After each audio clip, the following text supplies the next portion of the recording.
अगर ये चैलेंज मैंने पूरा कर लिया तो मेरी पूरी ज़िंदगी बदल सकती है। मैं हूं सिद्धार्थ और मैं कर रहा हूँ अपना 365 डे चैलेंज फिर से रिस्टार्ट। तो आज का दिन देखते हैं क्या नया लाता है मेरी ज़िंदगी में। जय श्री राम सभी को and welcome to cities cab.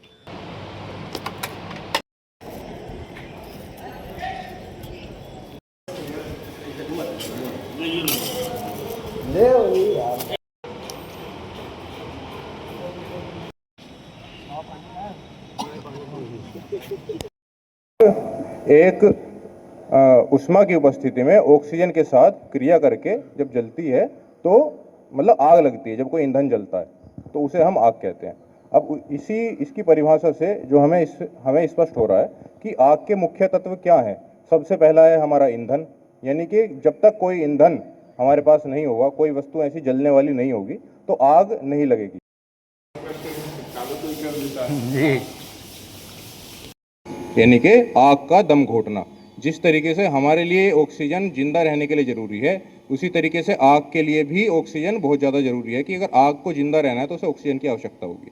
तो इसीलिए अगर हम आग की ऑक्सीजन काट देंगे, ठीक है, इसका मतलब आग जो है उसका दम घुट जाएगा और वो मर जाएगी। ठीक है, यानी कि आग बुझ गई। दूसरा तरीका है हमारा कि आग को ठंडा करना, यानी कि टेम्परेचर हटाना। अगर आप आग को किस तरीके से ठंडा करेंगे, आप उसके ऊपर पानी डाल देंगे। ठीक है, पानी क्या करता है, किसी भी चीज़ को ठंडा करता है। तो दूसरा तरीका हमारा क्या हुआ कि हमने ऊष्मा हटा दी, यानी कि जो हमारा दूसरा तत्व था आपने वो तत्व हटा दिया, यानी कि ऊष्मा हटा दी। उसे कहते हैं कूलिंग मेथड। तो आपकी आग जो है बुझ गई, यानी कि आग को ठंडा करना। तीसरा मेथड होता है हमारा जो है ईंधन को हटाना। ईंधन हटाने के लिए उसे बोलते हैं स्टारवेशन।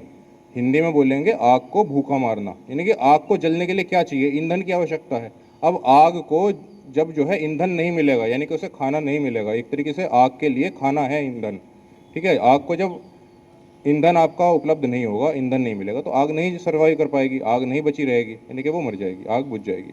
ठीक है, तो ये तीन हमारे मेथड हैं आग के बुझाने के। यानी कि तीन चीज़ हमने क्या सीखी, आग के जलने के लिए तीन सबसे ज़रूरी चीज़ें क्या हैं। सबसे पहला क्या है, ईंधन।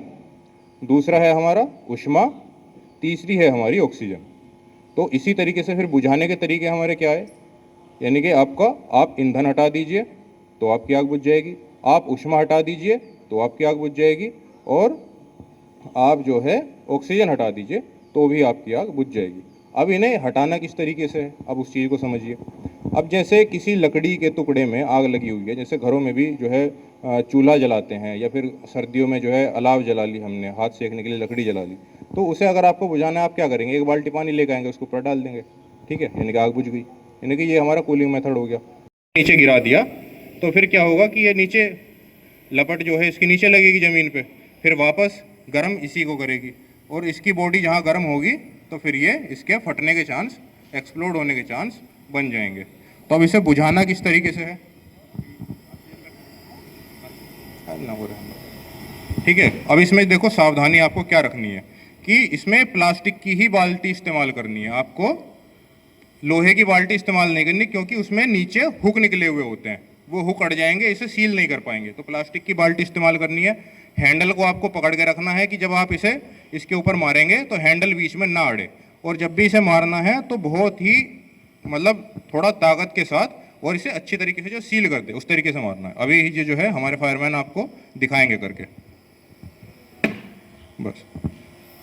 ठीक है, तो ये इस तरीके से, ठीक है, आपको ऐसे रखने हैं, और आपको जो है साइड बाय साइड रोल करना है। इधर को साइड को आप रोल कर जाइए। ठीक है, इस तरीके से आप जो है रोल करेंगे, बस बस आ जाओ, वापस आ जाओ। ठीक है, तो इस तरीके से साइड बाय साइड रोल करना है, तो आपके कपड़ों में लगी आग जो है बुझ जाएगी, आपकी जो है सीधी रहेंगी बिल्कुल। और ये रहेगा, आपको अपना हाथ इस तरीके से रखना है, यानी कि एक हाथ हमारा इस तरीके से हो गया, दूसरे को हमें ऐसे रखना है, और जहाँ पे उसका चेस्ट का जो उभरा हुआ हिस्सा है वहाँ पे हाथ रखे, जो है लगभग 1 मिनट में 100 बार उसे जो है नीचे की तरफ दबाना है। कोहनियाँ हमारी जो है बिल्कुल सीधी रहेंगी, और 1 मिनट में 100 बार की गति से जो है हमें दबाना है। ठीक है, कितना दबाना है, हमें लगभग 2 इंच। ठीक है, कितना दबाना है कि 2 इंच जो है चेस्ट आपकी दबे। तो तब जो है आप इफेक्टिवली सीपीआर दे पाएंगे। इसमें भी फिर आगे रेशो क्या होता है, इस तरीके से आपने हाथ को रखा हुआ है और 2 इंच लगभग दबाएंगे, ठीक है।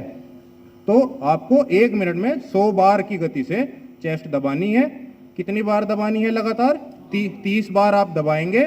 30 बार के बाद आप जो है 2 बार उसे जो है सांस देंगे, जिसे बोलते हैं रेस्क्यू ब्रीथिंग, ठीक है, माउथ टू माउथ ब्रीदिंग, ठीक है। उसका तरीका क्या है कि आप जो है उसकी नाक बंद करेंगे और उसके मुंह को खोल देंगे, ठीक है। और ये जो हिस्सा है आपका, ठीक है, इस हिस्से पे आपको अपने होठों से उसे सील कर लेना है। अगले आदमी का ये हिस्सा आपको सील कर देना और फिर उसके बाद 2 बार जोर से उसे सांस देनी है। उसके बाद फिर से आपको सेम प्रक्रिया अपनानी है 30 बार। तो इसका रेशो रहता है कि 30 बार आप जो है चेस्ट को प्रेस करेंगे और 2 बार आप जो है उसे सांस देंगे, ठीक है। अगर किसी को सडन कार्डियक अरेस्ट आ जाता है और आप उसे शुरुआती कुछ मिनटों में ही, ठीक है, आप तरीका समझ गए। इसमें दूसरा क्या है कि आप अभी खुद महसूस करके देखना, ठीक है। जैसे आपकी गर्दन अभी सीधी है, आपको सांस लेने में कोई तकलीफ नहीं होगी, आगे की तरफ नहीं झुकी होनी चाहिए, उसे हल्का सा पीछे की तरफ रखना है। जैसे ही आप ऊपर की तरफ गर्दन करके सांस लेंगे तो बहुत आसानी से आप जो है सांस ले पाएंगे, ठीक है। तो सीपीआर देने के टाइम पे उसकी जो है हल्की गर्दन ऊपर की तरफ उठा देनी है और अगर माउथ टू माउथ ब्रीदिंग देनी है तो नाक बंद करके हल्का सा मुंह खोल दीजिए उसका और फिर जो है आपको उसे सांस देनी है। हृदय की गति मतलब उसके लिए कितनी बार आपको दबाना है? 30 बार लगातार दबाना है, लेकिन उसकी स्पीड क्या रहेगी? 1 मिनट में 100 बार की गति से, यानी कि लगभग 1 सेकंड में 2 बार।